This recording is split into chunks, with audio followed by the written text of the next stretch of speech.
ساينس څه ته وایي؟ د ساينس درې اړخه دي. هر اړخ ته کله کله خلک د ساينس دا ټکی کاروي او کله کله دوو ته په شریکه او کله کله درې واړو ته په شریکه د ساينس ټکی په کارول کیږي. د ساينس یو اړخ چې خلک د هغې دپاره د ساينس دا ټکی کاروي هغه د ټکنالوژي وایي. دا د ساينس هغه اړخ دی په کوم کې چې مونږه د ساينس د معلوماتو په مټ نوي نوي څیزونه جوړوو، لکه موټر، جهاز، کمپیوټر او داسې نور. د ساينس دا اړخ دومره روښانه دی چې په دې باندې د بحث کولو ضرورت نشته. د ساينس یو بل اړخ چې هغې ته هم کله کله د ساينس دا ټکی کارول کیږي هغه دی یو ځانګړې تګلاره یا ساینټیفیک میتھډ. دا یو داسې تګلاره ده په کومه تګلاره باندې چې موږ د ساينس کسنونه یا تیوریګانې د یو بل نه بیلوو. د مثال په توګه د دې تګلارې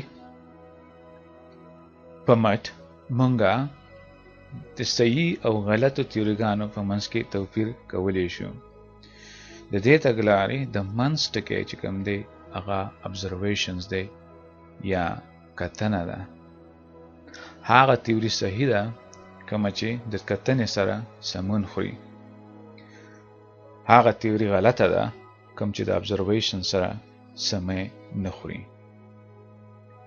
د ساينس یو دریم اړخ چې هغې دپاره هم د ساينس دا ټکی په کارول کیږي هغه ده ځانګړې پوهنه. د پوهنې هغه انبار چې موږ د ساينس په مټ ترلاسه کړی دی. د دې پوهنې په مټ موږ د جندون په باره کې یا د یونیورس په باره کې نن یو ځانګړی انځور لرو. دا یو د بحث وړ اړخ دی او ډېر ضروري اړخ دی د ساينس. د دې دپاره چې په دې ځانګړې پوهنه ځان پوه کړو موږ به د پخوانیو خلکو د کائنات یا د یونیورس په باره کې د هغوی انځور او نننی چې انځور کوم چې د ساينس په مټ موږ ترلاسه کړی دی هغه یو بل سره توپیر کړو. د دې دنیا په باره کې د لرغونو خلکو یو انځور صدارنګ و. دا دنیا د یو غوی په ښکر ولاړه ده. دا غوی چېرته ولاړ دی د دې جواب دوی سره نه و. دا ګروهه د لرغونو خلکو د خیال پایله وه. دا خیال چې کوم انځور راکاږي دا ډېر رومانوي او شاعرانه انځور دی. د دې په پرتله نننی انځور کوم چې موږ د ساينس پوهنې په مټ ترلاسه کړی دی دا دی. دا دنیا یو بغیدونکی او لوی غونډاری دی. دې غونډاري موږ په ځان پورې د هر اړخه کلک نیولي یو. څوک سم او څوک اپوټا.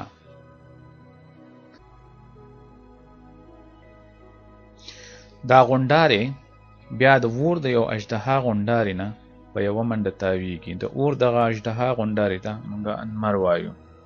نه صرف دا بلکې زموږ د دې ځمکې د غونډارې نه یو بل وړوکی غونډارې چارچاپېره تاویږي کومې ته چې موږ سپوږمۍ وایو.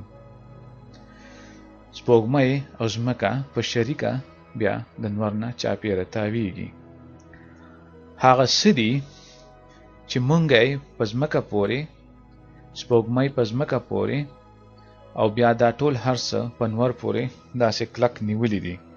نه صرف کلک نیولي دي بلکې د نور نه چاپېره یې په تاوېدو هم مجبوره کړي دي. د نن مهال د پوهنې په حساب دغې ته د ګریویټي زور وایي. ګریویټي چا چې د مځکې نه غونډارې هم رغولی دی. چا چې د لمر دا لوی اور د خورېدو نه هم ژغورلی دی. ګریویټي هغه زور دی چې د ژوندون ګوټ ته رسېدلی دی او په کهکشانونو کې د ستورو لړۍ په لیکه ساتلې ده. د نن مهال ساینسپوهنه موږ ته دا وایي په اول کې مځکه وه او یو ژوندی ژوی ورباندې نه و. څو بیلیونه کاله د جوړېدو نه وروسته دا غونډارې د لمر نه چاپېره تاوېده. لمر به راختو، لمر به پرېوتو، سمندرونو چپې وهلې، شور یې کاوه. یو ژوندی شی نه و چې خوند یې پرې اخیستی وي. د یوې لحظې دپاره فکر وکړئ چې د ژوند نه بغیر د دنیا څه معنی ده او آیا څه معنی لري هم او که نه. مونږه د ژوند سره دومره اموخته شوي یو چې د ژوند نه بغیر راته د دنیا سوچ هم کول ګران دي. زمونږ د نننۍ پوهنې په حساب مځکه د خپل تاریخ په غټه برخه کې د ژوند نه محرومه وه. نن هم د ژوندون ګڼې برخې د ژوند نه محرومه دي. که د پخوانیو خلکو د دنیا کسون او انځور رومانوي و، خو د نن مهال انځور هم د شاعر د خوبه او د جادوګر د جادونه کم نه دی. پخپله د ژوند په اړه د پخوانیو خلکو انځور که هر څه و، خو د نننۍ ساینسپوهنې په حساب انځور څه دا ډول دی.